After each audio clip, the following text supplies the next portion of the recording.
Si l'on m'avait dit quand j'ai commencé à enfiler des perles que bientôt je ferais une perle sur la mort de quelqu'un, j'aurais répondu que je fais des perles politiques, pas des perles noires.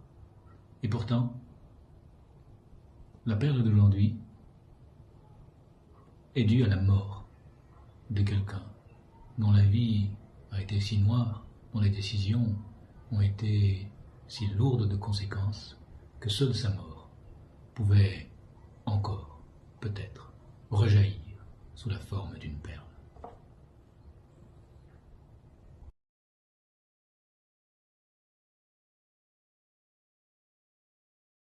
Did in Iraq was exactly the right thing to do. If I had it to recommend all over again, I would recommend exactly the right same course of action.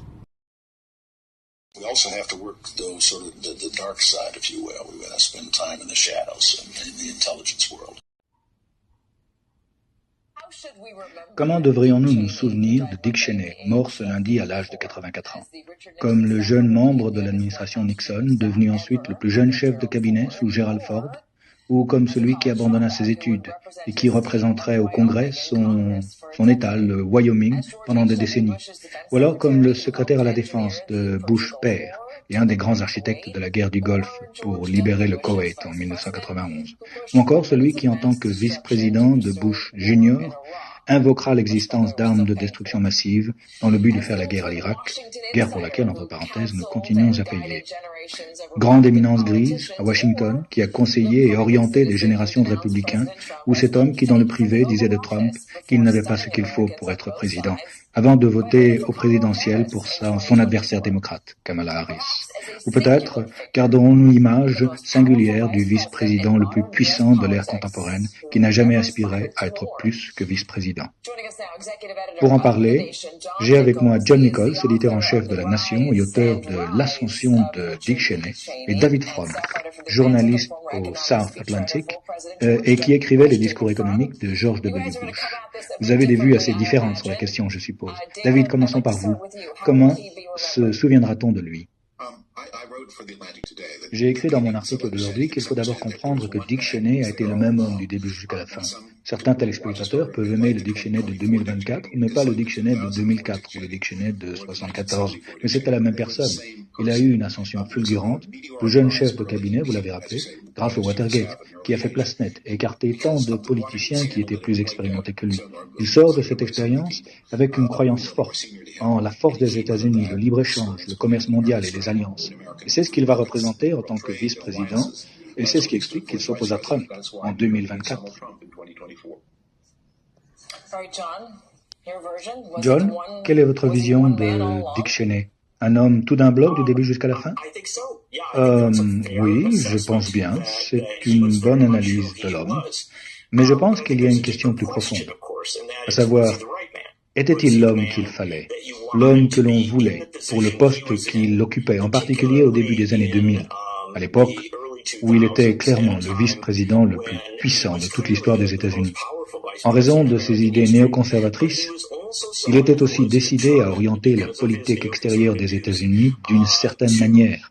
Et je prétends que beaucoup de ces décisions qui ont marqué l'administration Bush-Cheney, et qui était peut-être plus son administration que celle de Bush, beaucoup de ces décisions sont devenues de grands problèmes pour les États-Unis et pour le monde.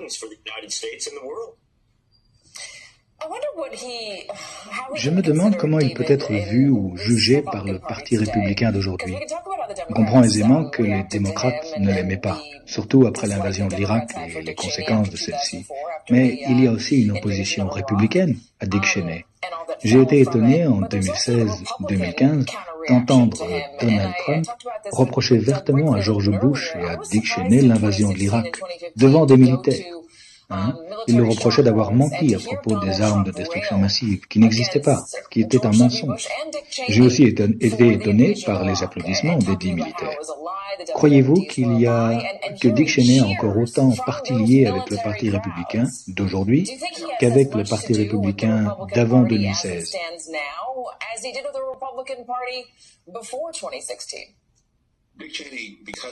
À cause de son expérience du Watergate et au fait qu'il arrive aux affaires à une époque de grande faiblesse et d'humiliation pour les États-Unis, Dick Cheney croit en une présidence forte, mais dirigée par la loi. C'était un constitutionnaliste. Sous Donald Trump, ce qu'on a, c'est une présidence libérée des lois, ce qui au bout du compte va aboutir à une présidence beaucoup plus faible.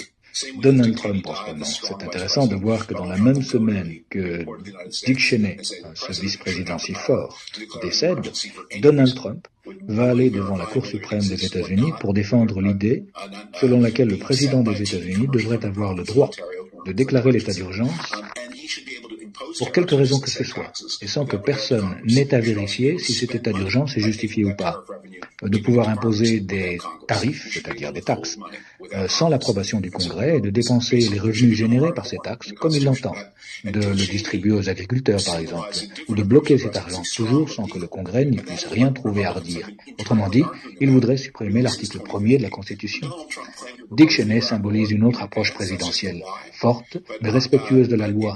C'est à propos de cela que les républicains se disputent en interne depuis 2015, avec l'affirmation de Donald Trump selon laquelle la guerre d'Irak avait été décidée à l'avance, ce qui est un mensonge. Sauf qu'en 2015, personne n'a crié au mensonge. Minute, nous avons fait notre boulot, mais même s'il n'a pas été récompensé. Bon, en tout cas, aujourd'hui, on est sur le point d'avoir une autre guerre dans les Caraïbes, sans l'autorisation du Congrès, par opposition à la guerre contre l'Irak qui avait été autorisée par le Congrès. La question que j'aimerais poser, l'argument qu'on pourrait avancer est que Dick Cheney est un personnage singulier dans la politique américaine depuis la fin des années 60. Quelqu'un qui a eu une influence plus profonde peut-être, plus importante sur la façon dont nous vivons à présent que, je ne dirais pas les présidents eux-mêmes, néanmoins les décisions qu'il a prises et l'influence qu'il a eue sur les deux partis est très difficile à mésestimer, n'est-ce pas, John? Oui, en effet, très difficile à mésestimer. Je crois que quelqu'un comme Mitch McConnell a peut-être été aussi influent sur le Sénat. Il a eu un grand rôle dans la composition de la Cour suprême et aussi dans le fait que Donald Trump doive si peu répondre de ses actes. Et donc il y a une poignée de personnes qui ont une telle influence. Cheney était extrêmement influent. Et malgré tout le respect que j'ai pour mon collègue, je ne suis pas d'accord avec ce qu'il a dit. Je pense que Dick Cheney est en grande partie responsable de la présidence impériale que nous connaissons. Et même s'il peut être vrai qu'il avait un certain respect pour la Constitution, il y avait chez lui un grand mépris pour les règles établies par la loi, un grand dédain pour la transparence. Écoutez ce qu'il répond dans le débat sur la guerre d'Irak. Regardez avec quel mépris il traite les questions légitimes que lui adresse le Congrès au sujet de cette guerre. Regardez ses réponses aux notes que lui fait le comité du Sénat sur la question de la torture.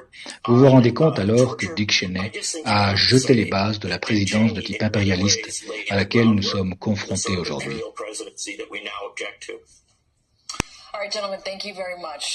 Merci, messieurs, merci de m'avoir aidé à évaluer la place de Dick Cheney dans notre histoire. What needs to be done here will have to be done quietly, without any discussion, using sources and methods that are available to our intelligence agencies if we're going to be successful.